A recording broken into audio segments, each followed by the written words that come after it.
একটা মেয়ে কত টাকা উপার্জন করলে তাকে বিয়ে করা উচিত কি বলে মনে করো? 25K এরকম, মানে যতটা লাগে প্রয়োজন, যতটা। একার জন্য বলবো 25-30 হাজার টাকা ঠিক আছে, মিনিমাম তো 10 তো দরকারই। 10 ভাই ক্যামেরা অন ছিল জন্য 10,000 টাকার কথা বললো, ক্যামেরাটা অফ করে দেই তারপর কি বলবে জানেন? এই যে শুনুন। কেন মেয়েটাকে কেন ইনকাম করতে হবে? একটা মেয়ের ইনকাম দেখে কেউ কোনো ছেলে বিয়ে করে না, ওটাকে লোভী বলে। What a mentality. ভাই এদেরকে কেউ বোঝাও, বিয়ে মানে একে অপরের দায়িত্ব নেওয়া, একজন আরেকজনের ঘাড়ে বসে খাওয়া নয়। তো এবার যেরকম আর কি কোয়ালিটি আছে 35K অ্যাটলিস্ট 10 তো দরকারই। এই রে, নিজেদের ইনকামের কথা আসতেই 10,000। তো আমি মনে করি 10,000 টাকা ইনকাম করলেও যে মানসিক শান্তিটা থাকে, 10 লাখ টাকা ইনকাম করে কিন্তু সেই মানসিক শান্তিটা থাকে না। যেই নিজেদেরকে ইনকাম করতে বলা হলো তেই নাকি 10,000-এই সুখে থাকা যায়। 30,000 মতন, 30 to 40K। 40K কত হতে পারে? 30-40 বা তারও কম যদি হয়, আমি যাতে ম্যানেজ করতে পারি। তো 20,000। ও, নিজেদের বেলায় 10-20-30 আর ছেলেদের বেলা 1-2-3-4-5 লাখ। বাবা, একটা মেয়ে কত টাকা উপার্জন করলে তাকে বিয়ে করা উচিত? ও কম টাকায় যদি ছেলেটা খুশি হয়, তো এবার যেরকম আর কি কোয়ালিটি আছে 35K অ্যাটলিস্ট 10 তো দরকারই। যেই মেয়েদেরকে জিজ্ঞেস করা হলো যে একটা মেয়ের বিয়ের জন্য কত টাকা ইনকাম করা উচিত, তখন ওরা 10-20 হাজার টাকায় নেমে আসলো। এখন এদের মনে পড়ছে না যে 10-20 হাজার টাকায় কিভাবে একটা সংসার ভালোভাবে চলবে, একটা বাচ্চাকে কিভাবে ভালো করে পড়াশোনা করাবে, এখন মনে পড়ছে না। মানে নিজেদের বেলায় 10-20 হাজার, ছেলেদের বেলা আলাদাই। ভাই মানে কি বলি, कि एक लड़का को कितना कमाना चाहिए जो एक लड़की को खुश रख पाए? 2 লাখ কেন, তুমি 10 লাখ টাকা খরচ করো কিন্তু নিজে কামিয়ে। অন্যের টাকা হলে আমিও ওরকম মাসে 10-15 লাখ টাকা উড়াতে পাবো। ও 5 লাখ। তা দিদি তুমি কত ইনকাম করো? তোর কোন কোন জায়গায় বেতা গো বান্ধবী ললিতা।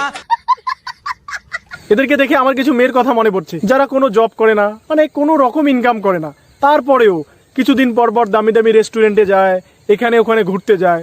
এরা টাকা কোথায় পায়?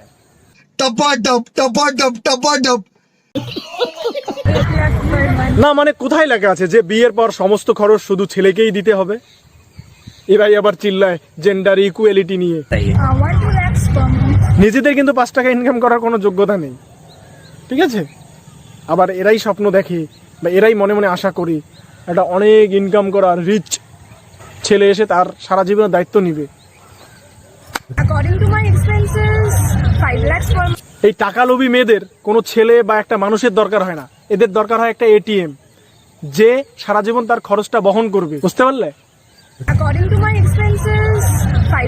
অনেক সময় দেখবে যে কিছু কিছু মেয়েদের মানে বাবা গরিব হলে কোনো অসুবিধা নেই, কিন্তু বয়ফ্রেন্ড বা বর যদি গরিব হয় তখন তাদের খুব অসুবিধা হয়। কেন জানেন? কারণ বয়ফ্রেন্ড বা বর চেঞ্জ করার অপশন তাদের কাছে থাকে। বাবাটাকে তো চেঞ্জ করা যদি যেত তাহলে বাবাটাকেও তারা চেঞ্জ করে। এরা টাকা ছাড়া কিচ্ছু বোঝে না, তাও আবার অন্যের টাকা। নিজে কিন্তু 5 টাকা ইনকাম করার মুরত নাই।